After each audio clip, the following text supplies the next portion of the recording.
going to be creating this using Blender, After Effects, and tracking software called Syntheyes. So let's go. So first of all, we did the tracking on Syntheyes. So this is Syntheyes. It's not that much of an hard tracking. It's just a stable handheld shot.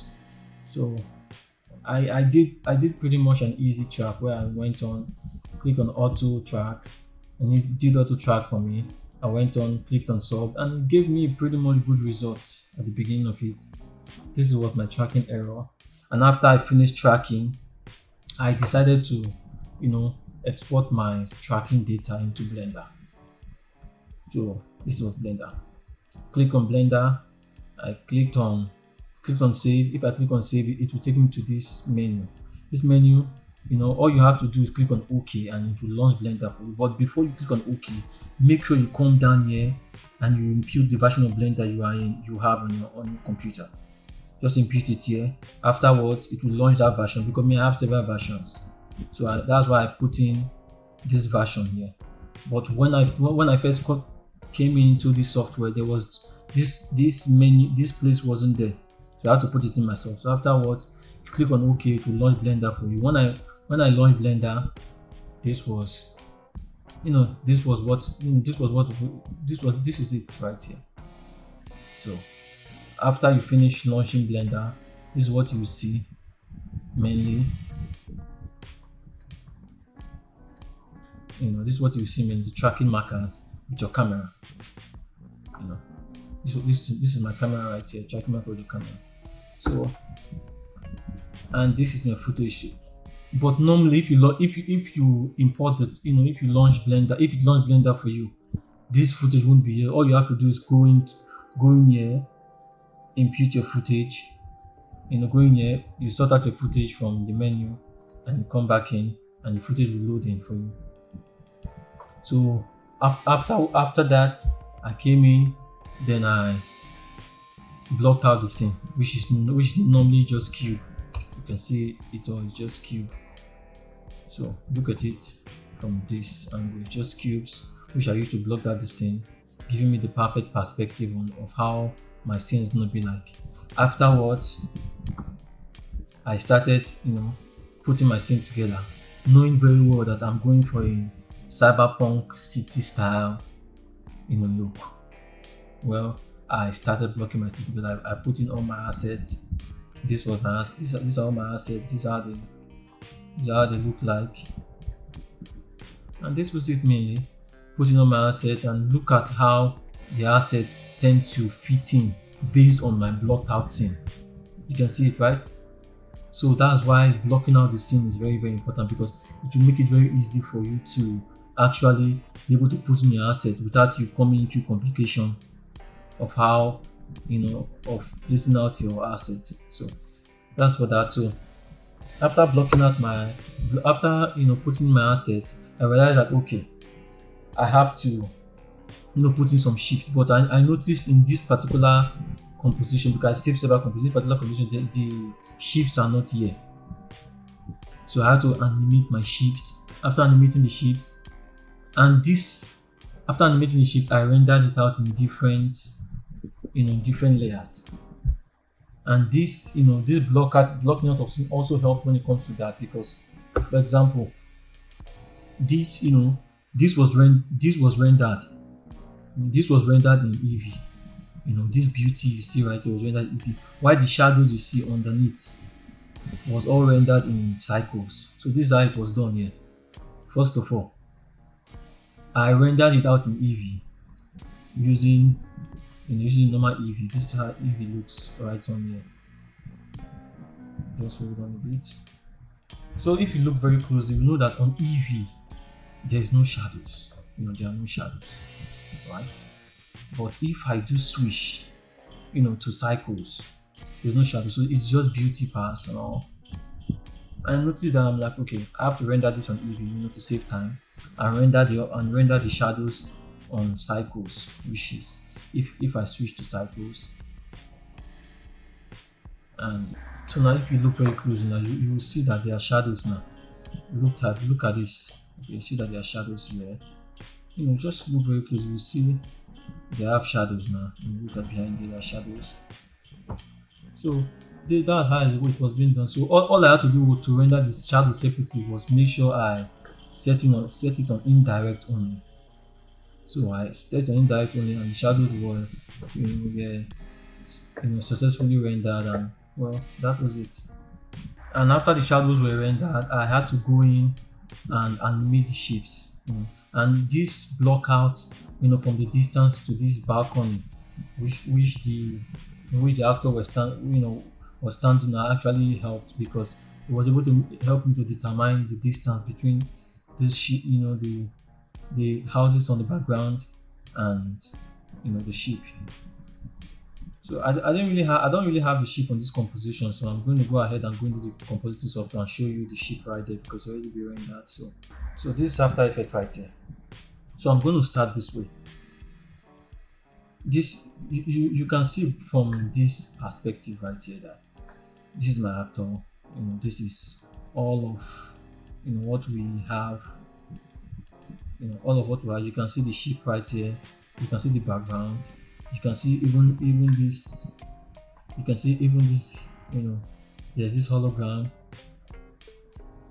Dancing on its own. So first of all, let me show you the footage without any visual effect. This is the footage without visual effect. You can see very closely. This is it without any visual effect. And all I had to do was start, putting together grading, and I put my shadows. Then I actually put in my beauty pass. And this beauty pass, let me show you something. This beauty pass is where actually the main compositing came in from. So this is how it's been done. First of all, I had to make sure that this specific beauty pass has a really glowing and attractive kind of look where it will give in this cyberpunk cyber city style. So I'm going to show you this without any effect put on it, with just the plain render. You can see that there is no, you can see look very well that there's no attraction to it. It's just just signs everywhere. But when I started adding all of these effects, look at it, bam. So this was how this was how I did it. If I clicked on it closely, you see that there are marks everywhere. And you notice that the marks didn't really cut out anything. These marks are used to drive the effect on certain position. So this has been done. I'm going to close all the rest of it, all the rest of the effect, and leave just this one. Just this one, right? Let me put it on full and you see what I'm talking about. Leave just this one. So if I go on my effect panel right here, you can see the marks. If I click on the first marks, you can see which is this color. You can see. Go on my effect panel right here. I go on the last curve. Then I'll notice. Go on the first curve. Sorry, the first glue. Now notice that underneath my glue, underneath my effects, which is underneath my glue option, which is the effect of glue option, you will see compositing option. Make sure yours won't have any option here. Won't have this. Click on plus, then you have this. Then click on the marks you want this glue, just this glue to affect. Click on this marks, then that's it. So if you notice, I did the same thing for this next one. The same thing for the next, and the next, and the next, and the next, and the next, and the next, and the next, and the next, and the next. And that why I did it like that, because each of these signs had to be tweaked in different way in order to get the right look. So that I had to do it that way. So that was for that. I went ahead and I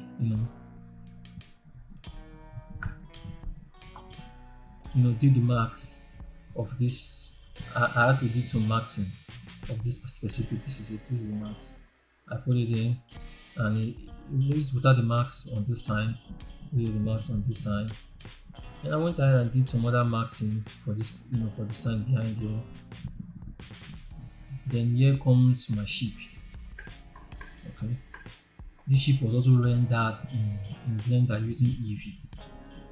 And if you look very close on this ship, this is the actual render, output of the ship from Blender. Look very closely. Just put your eyes on this part of the ship. I had to go in and extract the back and add some glue. Extract just the back section, add some glue on it. After the glue, I added some heat distortion, and you all know how thrust normally looks like. There must be this heat distortion coming out of it, so I had to add it, and adding it, putting everything together. This is how the city begins to look like. This is it. Afterwards, I went ahead and I added some other smaller shapes, which was this. I removed this, which was this, which was, you can look on the back, you see these little shapes right there. There are two of them, so hold on a bit. You can look at it here. So this is it. This one just animated slowly. It was animated just to pass. And then I went ahead and added some contact glue. This is just contact glue on the ship. Contact glue on the blue light. Then I went ahead and I added the blooming glue on both. So this looks like. Then I went ahead and I did maxing.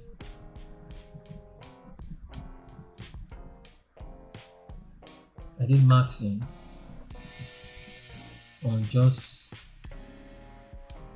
I maxed this section out.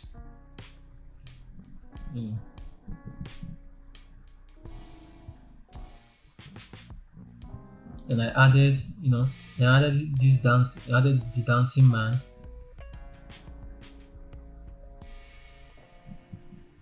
I had to duplicate, make both versions for it to comes out much more. And I'm going to show you something. I'm going to show you something about this dancing man.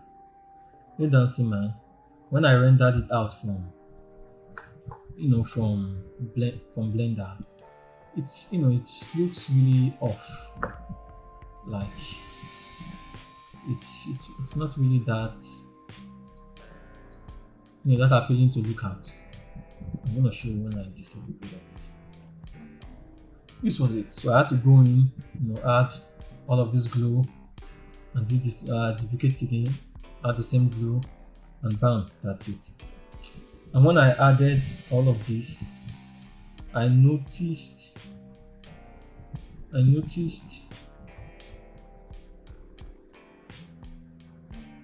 this dancing man had to go behind this pole. So I had to go in, maxed out the pole, and maxed out every single hole. So that's this shot right here. So that's how this whole shot came together. Right from Syntheyes to Blender to After Effects for final compositing, and that's it. So this was quite easy to actually come out with. Quite easy. This was after. This was before, and this was after compositing. So before compositing, after compositing, before compositing, after compositing. You can see the huge difference. Just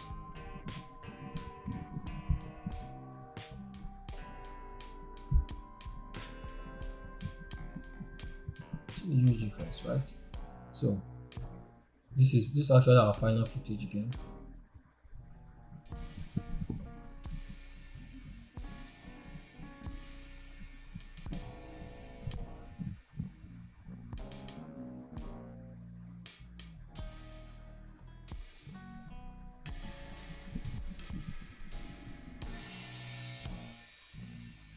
You can see it. You can see this guy dancing, and you can see that it's all well tracked in. Alright guys, thanks for watching. I'm gonna see you on the next video. leave a thumbs up on this video for me. Leave a comment if you like to see much more of much more breakdown of all of my videos. I'm glad to do it. So just leave a comment on the specific video you want to break down on how it's been done, and maybe as time goes on, if I see much request on how on complete detailed tutorial on how this video have been done, I'm gonna do it. So peace and love.